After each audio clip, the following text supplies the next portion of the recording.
Halo semuanya, kami dari kelompok 4 izin mempresentasikan tentang peran pendidikan dalam rangka meningkatkan ketahanan nasional. Dari kelompok 4 sendiri beranggotakan Saya Karen Jennifer Menelu dengan NIM 221214097. Saya Maria Erlin dengan NIM 099. Saya Patricia dengan NIM 101. Saya Frans dengan NIM 103. dan saya Rahmawati dengan NIM 106. Nah, pendidikan itu apa sih, teman-teman? Jadi, pendidikan menurut Ki Hajar Dewantara adalah proses menuntun tumbuhnya kekuatan jasmani dan rohani anak-anak agar mereka mencapai keselamatan dan kebahagiaan setinggi-tingginya, baik sebagai manusia maupun sebagai anggota masyarakat. Beliau menyoroti bahwa baik sebagai manusia maupun sebagai anggota masyarakat, penting untuk memperbaiki diri dan mencapai kebahagiaan yang setinggi-tingginya untuk membangun karakter bangsa yang kuat, berintegritas, dan berdaya saing tinggi. Lalu, apa itu ketahanan nasional? Menurut Suharto Harjosudarmo, ketahanan nasional adalah kondisi totalitas aspek-aspek kehidupan bangsa berdasarkan wawasan nasional guna mewujudkan daya kebal, daya tangkal, dan daya gempur untuk dapat mengadakan interaksi dengan lingkungan sehingga dapat menjamin kelangsungan hidup dan perkembangan kehidupan bangsa. Dengan pendidikan, terjadi proses transfer ilmu pengetahuan, nilai sikap, dan keterampilan untuk mengubah tingkah laku seseorang sehingga meningkatkan kualitas sumber daya manusia yang berkualitas serta membentuk karakter dan wawasan kebangsaan yang kuat, dan tentunya dapat memperkuat identitas nasional yang semuanya penting untuk ketahanan nasional. Lalu, yang selanjutnya adalah keterkaitan pendidikan dengan Trigatra. Pada aspek SDA, terdapat edukasi lingkungan yang berarti pendidikan dapat memasukkan pendidikan lingkungan hidup yang fokus pada konservasi dan penggunaan berkelanjutan SDA. Pada aspek geografis, terdapat pendidikan mitigasi bencana. Hal ini dapat dilakukan melalui mata pelajaran, karena di Indonesia rentan terhadap bencana alam seperti gempa bumi, tsunami, dan lain-lain. Yang ketiga adalah aspek kependudukan. Terdapat multikulturalisme dan toleransi. Ini berhubungan dengan pendidikan, karena pendidikan mengajarkan nilai-nilai toleransi, saling menghormati, dan hidup dalam keberagaman. Selanjutnya adalah keterkaitan pendidikan dengan Pancagatra. Pada aspek ideologi, terdapat pembentukan karakter. Melalui program pendidikan karakter, siswa diharapkan dapat mengaplikasikan nilai-nilai Pancasila dalam kehidupan sehari-hari. Lalu pada aspek politik, terdapat studi pemerintahan. Hal ini dikarenakan berperan penting agar siswa mengetahui sistem pemerintahan, peran lembaga-lembaga negara, dan proses demokrasi yang ada di Indonesia. Pada aspek ekonomi terdapat kewirausahaan. Dengan mengajarkan keterampilan ini, diharapkan siswa dapat menghadapi dunia kerja dan menciptakan peluang usaha. Pada aspek sosial budaya, terdapat kegiatan seni dan budaya. Hal ini dapat direalisasikan dengan kegiatan ekstrakurikuler seperti seni, tari, dan musik, dengan tujuan mengapresiasi dan melestarikan budaya lokal dan nasional. Yang terakhir, pada aspek Hankam, terdapat kesiapsiagaan bencana. Dalam hal ini, siswa diajarkan tentang penanggulangan bencana dan bagaimana bersikap dalam situasi darurat. Oke, selanjutnya ada kasus aktual dan faktual. Yang pertama ada keterbatasan akses pendidikan. Keterbatasan akses pendidikan seperti jumlah guru itu dinilai masih sangat kurang dan belum merata untuk di daerah terpencil. Karena meningkatnya arus urbanisasi juga, mendapatkan akses ilmu yang lebih baik, daerah perkotaan menjadi jawaban untuk masyarakat. Jadi di sini daerah terpencil tuh sebenarnya masih kurang akan yang namanya akses pendidikan. Seperti yang tadi disampaikan oleh saya itu guru, makanya terjadinya proses urbanisasi besar-besaran dari desa ke kota untuk hanya mendapatkan ilmu saja. Yang kedua ada kualitas guru. Menurut survei dari PERC, Politik and Economic Risk Consultant, kualitas pendidikan di Indonesia berada pada urutan terakhir, yaitu urutan ke-12 dari 12 negara di Asia. Faktor utama yang menyebabkan rendahnya kualitas guru di Indonesia adalah kurang maksimalnya manajemen sumber daya manusia dalam perekrutan guru.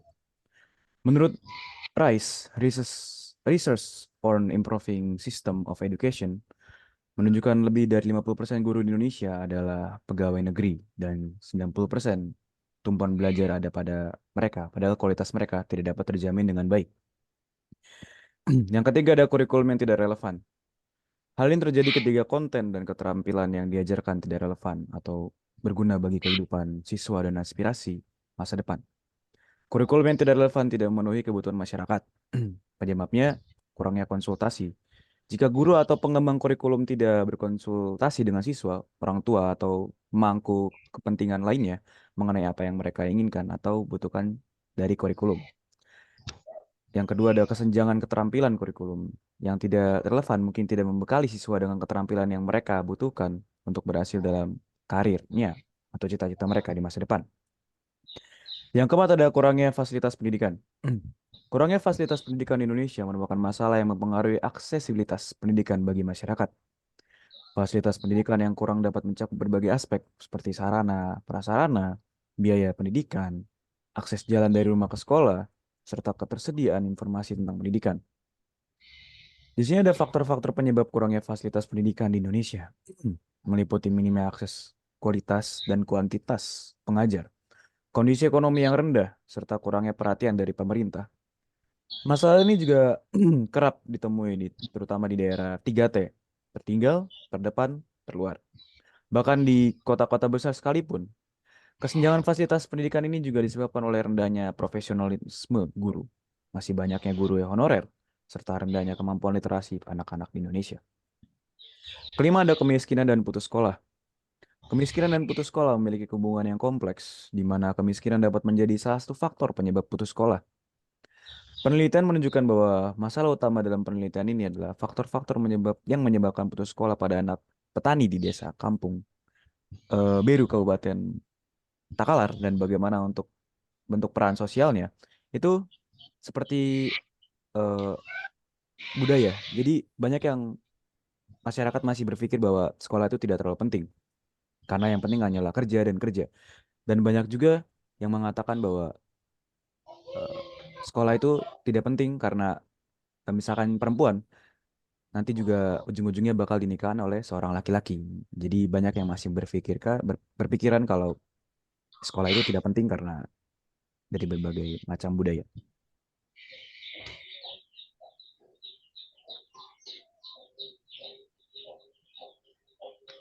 Oke, selanjutnya ancaman, tantangan, hambatan, dan gangguan dalam peran pendidikan. Yang pertama, ancaman. Yang A, yaitu radikalisasi dan terorisme. Radikalisasi dan terorisme ini merupakan ancaman serius karena dapat menyusup ke dalam lingkungan pendidikan, baik itu dalam kelompok diskusi maupun kelompok organisasi di tingkat sekolah maupun perguruan tinggi. Sehingga hal tersebut akan merusak pemikiran dan perilaku siswa sebagai generasi muda tentang kebangsaan dan toleransi. Hal tersebut juga akan berdampak pada lahirnya generasi muda yang intoleran dan akan terjadi perpecahan persatuan nasional karena menurunnya rasa nasionalisme mereka. Lalu yang kedua, hoax atau disinformasi. Hoax atau disinformasi atau yang kita kenal dengan informasi palsu dapat terjadi karena adanya penyebaran melalui internet ataupun media sosial. Dan ini akan berdampak pada penurunan tingkat kepercayaan masyarakat pada lembaga pendidikan di Indonesia karena terbentuknya opini publik yang salah. Hoax juga akan berpengaruh pada pemikiran dan tingkah laku siswa sehingga kegiatan belajar mengajar dapat terganggu. Lalu yang kedua terkait tantangan. Yang pertama yaitu globalisasi. kita sekarang hidup di era globalisasi yang mana semua hal yang berkaitan dengan budaya luar akan masuk ke Indonesia dan tentunya berpengaruh pada tergesernya nilai-nilai kebangsaan dan nilai budaya lokal atau nasional di Indonesia. Dan hal tersebut akan berdampak pada kebergantungan para siswa sebagai generasi muda pada produk atau hasil budaya luar dan menurunnya semangat nasional mereka karena mereka lebih tertarik dengan budaya luar. Namun, pendidikan di Indonesia tetap harus mengajarkan kepada siswa untuk menerima perubahan yang ada, tapi tetap mempertahankan identitas nasional Indonesia. Lalu yang kedua yaitu perkembangan teknologi. Ini sebenarnya menjadi tantangan bagi semua orang, terutama di bidang pendidikan, karena kita harus beradaptasi dengan teknologi yang semakin berkembang pesat. Dan seperti yang kita ketahui bahwa tidak semua orang dapat mengakses teknologi dengan mudah. Perkembangan teknologi ini juga dapat mempengaruhi sistem pendidikan di Indonesia agar semakin berkembang dengan mengikuti perkembangan zaman, namun tetap harus relevan dan efektif agar dapat menghasilkan generasi muda atau sumber daya manusia yang berkualitas. Lalu yang ketiga yaitu terkait hambatan. Hambatan yang pertama yaitu kesenjangan akses pendidikan. Hal ini tampak seperti yang telah di-mention oleh Frans sebelumnya, hal ini tampak pada akses pendidikan yang tidak merata di Indonesia. Misalnya siswa di perkotaan Jakarta mendapat akses pendidikan yang lebih memadai dan tentunya kualitas pendidikannya juga lebih baik dibandingkan dengan siswa di daerah pedesaan atau terpencil yang tidak mendapatkan akses pendidikan yang memadai, sehingga kualitas di sana pun menurun. Lalu yang kedua yaitu keterbatasan sumber daya. Keterbatasan sumber daya ini ada dua, yaitu keterbatasan kualitas guru, yang mana ini juga akan berpengaruh pada pemberian pendidikan yang berkualitas di Indonesia. Lalu yang kedua, yaitu keterbatasan anggaran pendidikan, yang mana ini akan menyebabkan keterbatasan penyediaan fasilitas pendidikan yang memadai di setiap sekolah. Lalu yang keempat atau terakhir, yaitu gangguan. Gangguan ini terbagi dua, yaitu situasi darurat atau bencana alam. Yang pertama, situasi darurat atau seperti pandemi atau wabah penyakit. Ini sama seperti situasi pada tahun 2020 di mana wabah virus COVID-19 itu merajalela, sehingga semua kegiatan sehari-hari termasuk kegiatan pembelajaran langsung di sekolah itu ditiadakan dalam jangka waktu tertentu. Dan kegiatan pembelajaran tersebut diganti dengan pembelajaran secara daring ataupun jarak jauh menggunakan Zoom ataupun perangkat pembelajaran online lainnya. Dan karena situasi darurat ini, pendidikan di Indonesia waktu itu tidak ada persiapan yang matang, sehingga akses menjadi sulit dan kualitas pendidikan pun menjadi menurun. Lalu yang terakhir yaitu bencana alam. Seperti yang kita tahu bahwa Indonesia itu rentan terjadi bencana alam, seperti bencana banjir, gempa bumi, tsunami, tanah longsor, letusan gunung berapi, ataupun yang lainnya.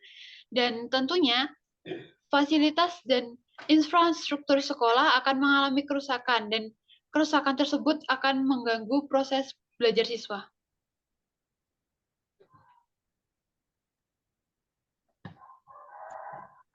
Oke, selanjutnya kita akan membahas tentang solusi. Jadi ada 4, ancaman, hambatan, tantangan, dan gangguan.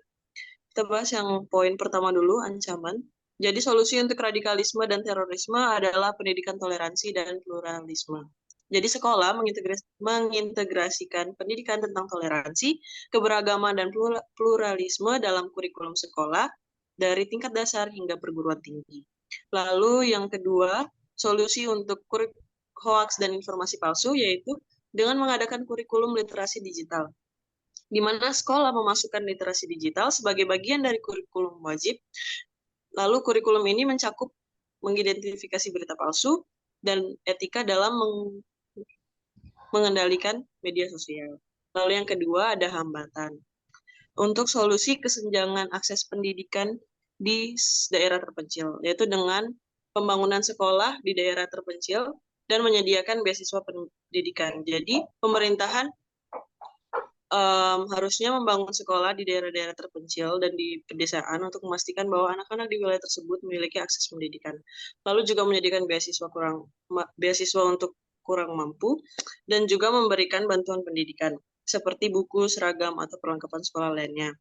Lalu Solusi yang kedua adalah keterbatasan sumber daya atau kurangnya kualitas guru.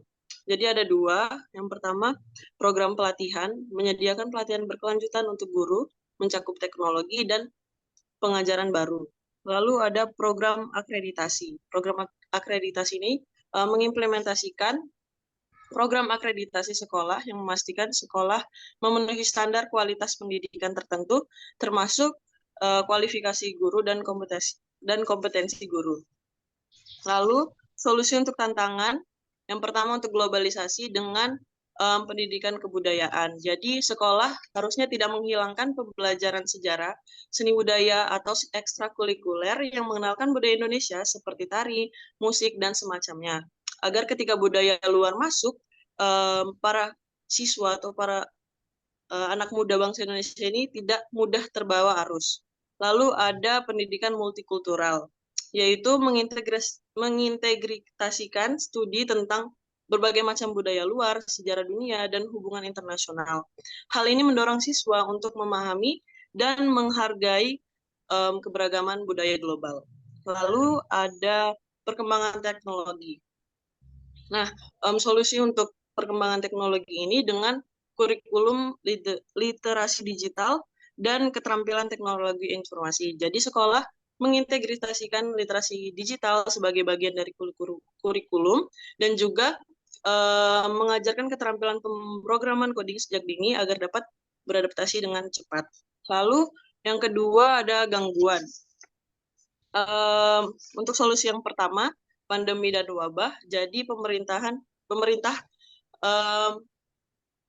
harus menyediakan pembelajaran jarak jauh, jadi menggunakan platform e-learning agar proses belajar dan mengajar tidak terhenti. Lalu ada akses teknologi, yaitu memberikan bantuan seperti tablet, laptop, atau perangkat lainnya untuk siswa yang membutuhkan, terutama di daerah terpencil, dan juga menyediakan subsidi internet gratis bagi siswa dan guru.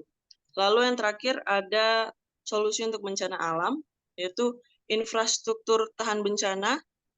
Jadi pemerintah membangun sekolah dengan desain tahan bencana seperti struktur yang mampu menahan gempa atau fasilitas evakuasi yang memadai. Lalu ada menyediakan simulasi latihan. Siswa dibekali simulasi latihan evakuasi untuk mempersiapkan siswa dan staf menghadapi bencana alam. Lalu adanya dukungan pasca bencana alam, jadi membentuk program pemulihan cepat untuk memperbaiki fasilitas yang rusak akibat bencana alam agar tidak mengganggu pembelajaran.